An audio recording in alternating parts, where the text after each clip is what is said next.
Halo teman dan sahabat, apa kabar? Berjumpa kembali dengan saya di hari Minggu yang tenang ini. Semoga kita bisa tetap punya relasi dan bisa berkumpul bersama keluarga kita semua ya, karena itu hal yang paling penting dalam kehidupan ini. Oke ya. Baik teman-teman, kembali hari ini saya akan mengajak kita merenungkan sebuah wisdom yang sangat menarik, yaitu kalau Tuhan itu Maha Pengasih dan Tuhan itu benar ada, ya, kenapa banyak bencana dan kenapa ada neraka gitu kan?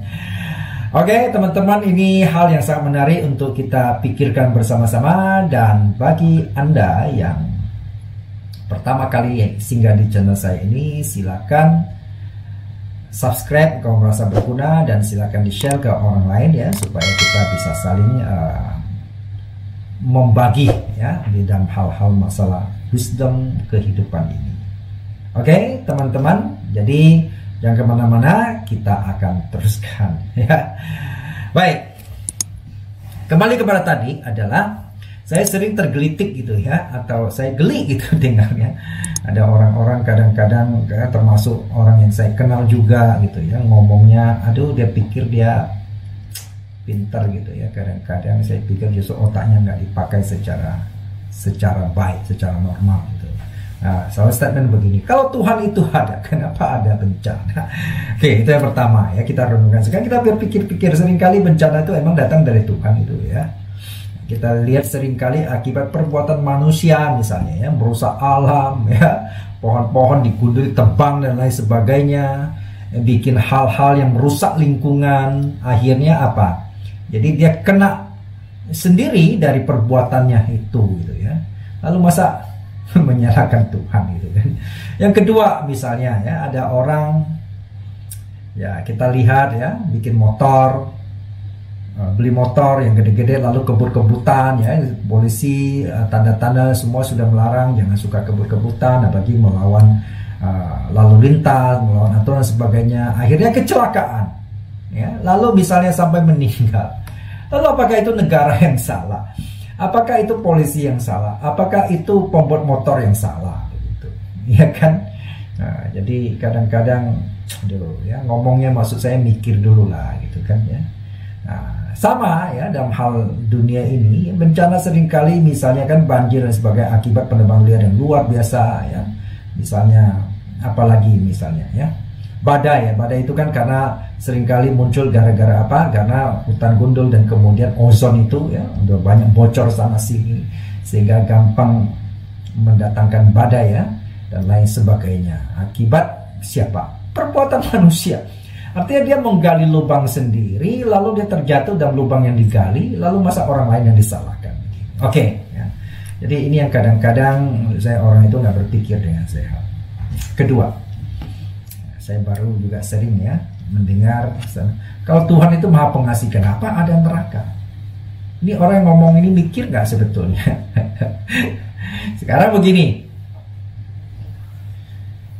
kalau kita tahu pemerintah, setiap pemimpin negara kita itu dituntut berdasarkan undang-undang, itu mereka harus mensejahterakan rakyatnya, berarti harus memperhatikan, mengasihi rakyatnya. Apa kalau begitu berarti semua itu polisi, itu pengadilan, peradilan dan sebagainya harus ditutup.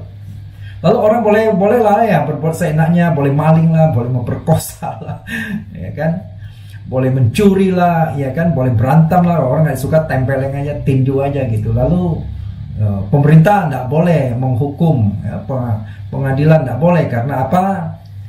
Karena mereka kan mengasihi rakyatnya. Nggak bisa begitu gitu. Mau jadi apa itu ya negara kayak begitu? Ya kan, kadang-kadang, atau nggak usah jauh-jauh lah ya. Sebagai orang tua punya anak misalnya beberapa, iya kan? Nah, kan orang tua pasti mengasihi anaknya dong. Apa boleh? Lalu anaknya itu boleh suka-suka dia berantem atau apa dan sebagainya, dan orang tuanya diam aja karena mengasihi mereka kok, ya kan? Nah, biasanya justru survei menunjukkan orang tua yang terlalu memanjakan itu anaknya, membiarkan dia suka-suka, itu sebenarnya pertanda itu tidak mengasihi, karena ada menghancurkan masa depan anak itu sendiri. Oke, dan kita balik ya, kembali kepada berpikir, karena berpikir sehat. Kenapa Tuhan ciptakan neraka kalau dia maha pengasih? Dan itulah kadang-kadang kita yang ngomong begini hanya berpikir seegois sepihak kita gitu loh. Sekarang jangan salah, banyak orang itu karena kepingin bebas suka-suka, dia selalu tekankan Tuhan itu pengasih, jadi nggak boleh menghukum manusia gitu. Dan tahu tidak ya, bahwa Tuhan itu selain pengasih, dia juga maha adil. Artinya apa? Setiap perbuatan itu harus ada akibatnya. Itu baru adil.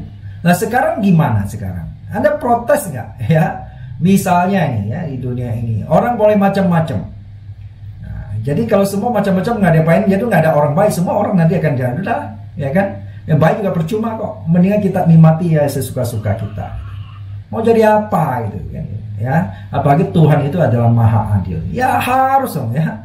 Orang itu berdosa, orang bersalah itu harus dihukum neraka. Itu baru adil gitu. Ya kan? Nah, ingat, selain Tuhan itu maha pengasih, maha adil, Tuhan itu juga maha kudus. Jadi, apa artinya? Kekudusan dengan dosa itu tidak bisa bersatu dengan najis. Itu perlu diketahui di orang yang suka bikin statement otaknya nggak dipakai menurut saya itu ya. Jadi kita berpikir jangan seenak kita gitu. Ingat ya, hidup kita di tangan Tuhan loh. Nanti makanya itu ada statement mengatakan ya, kitab suci, bahwa perbuatan Anda entah itu baik entah itu jahat, nanti semua harus dipertanggungjawabkan di hadapan Tuhan, karena akan menghadapi pengadilan ya kan? Yang maha suci, maha kudus, maha adil, dan maha pengasih juga tentunya. Oke, jadi kita jangan hanya mau ambil yang salah satu lalu untuk memenuhi hawa nafsu kita sebebas-bebasnya, lalu kita tidak boleh diapa-apain gitu kan. Itu kan pikiran Anda saja. Nah inilah yang kadang-kadang ya, kalau kita lihat survei memang menunjukkan bahwa pemikiran-pemikiran yang ateisme ini adalah cenderung kepingin bebas seenak-enaknya gitu ya, nggak mau dikontrol, nggak mau itu, hidupnya mau suka-suka saja gitu. Ya nggak bisa begitu ya kan. Anda itu nggak bisa menentukan hidup Anda sendiri. Penciptalah Tuhan yang menentukan ya kan. Anda nggak bisa mengatur Tuhan kok. Anda nggak percaya sama dia ya nggak apa-apa gitu kan. Anda nggak percaya sama dia, Tuhan nggak berkurang. Nggak Anda percaya, Tuhan nggak bertambah ya. Jadi kalau kita percaya itu adalah kepentingan kita sebetulnya, bukan kepentingan Tuhan. Tuhan sudah memberikan anugerah kepada Anda. Kalau Anda tidak mau menerima, Anda mau nggak apa-apa ya kan. Bahkan ada istilah mengatakan ya percuma gitu memberi mutiara kepada babi gitu, karena nggak dihargai, nggak direspon apa-apa. Oke, ya teman-teman, mari kita kembali kepada hakikat kita. Makanya saya ingat ya, itu John Calvin pernah ngomong kalau tidak salah, bahwa kalau seseorang itu tidak mengenal siapa dirinya dengan baik, dia tidak mungkin bisa mengenal Tuhan. Itu sudah pasti. Dirinya aja dia nggak jelas siapa dirinya. Ya, bagaimana meminta dia mengenal Tuhan yang betul-betul jauh, maha besar, maha kuasa begitu, ya kan? Jadi orang yang demikian selalu berpikir bahwa Tuhan itu adalah sebatas pikiran dia, sebatas keinginan dia, gitu ya. Dia pikir dia hebat gitu. Aduh, ya kadang-kadang menurut saya, ya. Kadang-kadang justru itu pemikiran yang otaknya menurut saya nggak dipakai secara normal aja gitu ya, statement seperti itu. Oleh sebab itu teman-teman, mari kita berpikirlah lebih smart ya. Kalau Anda merasa kurang smart ya, Anda diskusilah sama orang-orang betul-betul punya potensi di situ gitu. Jangan Anda diskusikan Anda diskusikan tentang penyakit jantung, penyakit cancel, tapi diskusinya sama anak TK gitu. Ya. Jelas jawaban dia akan membuat Anda tertawa gitu kan.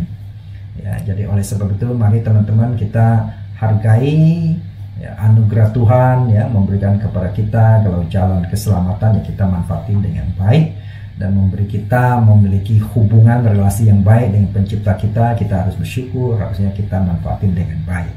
Ya, jangan malah macam-macam. Ingat siapa Anda gitu kan. Hidup Anda sebentar lagi akan berakhir dan itu akan dipertanggungjawabkan. Anda mau percaya atau tidak itu nggak ada urusan ya. Anda mau percaya sama Tuhan, sama dia atau nggak ada urusan ya. Tapi urusan Anda sama dia adalah apa yang Anda akan perbuat, apa yang Anda pikirkan selama hidup Anda. Itu yang Anda tidak bisa lepas dari itu. Ya kan, sekarang buktikan aja kalau Anda merasa diri lebih hebat, bisa nggak Anda tidak mati gitu kan? Kalau Tuhan sudah menetapkan Anda akan mati hidup ini gitu. Oke? Nah, jadi marilah kita berpikir sehat ya, berpikir secara wise gitu, sehingga hidup kita tidak sia-sia di dunia ini gitu. Oke?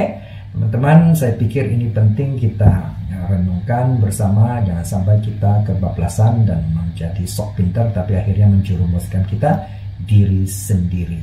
Oke? Ya, salam wisdom, salam sehat buat kita semua.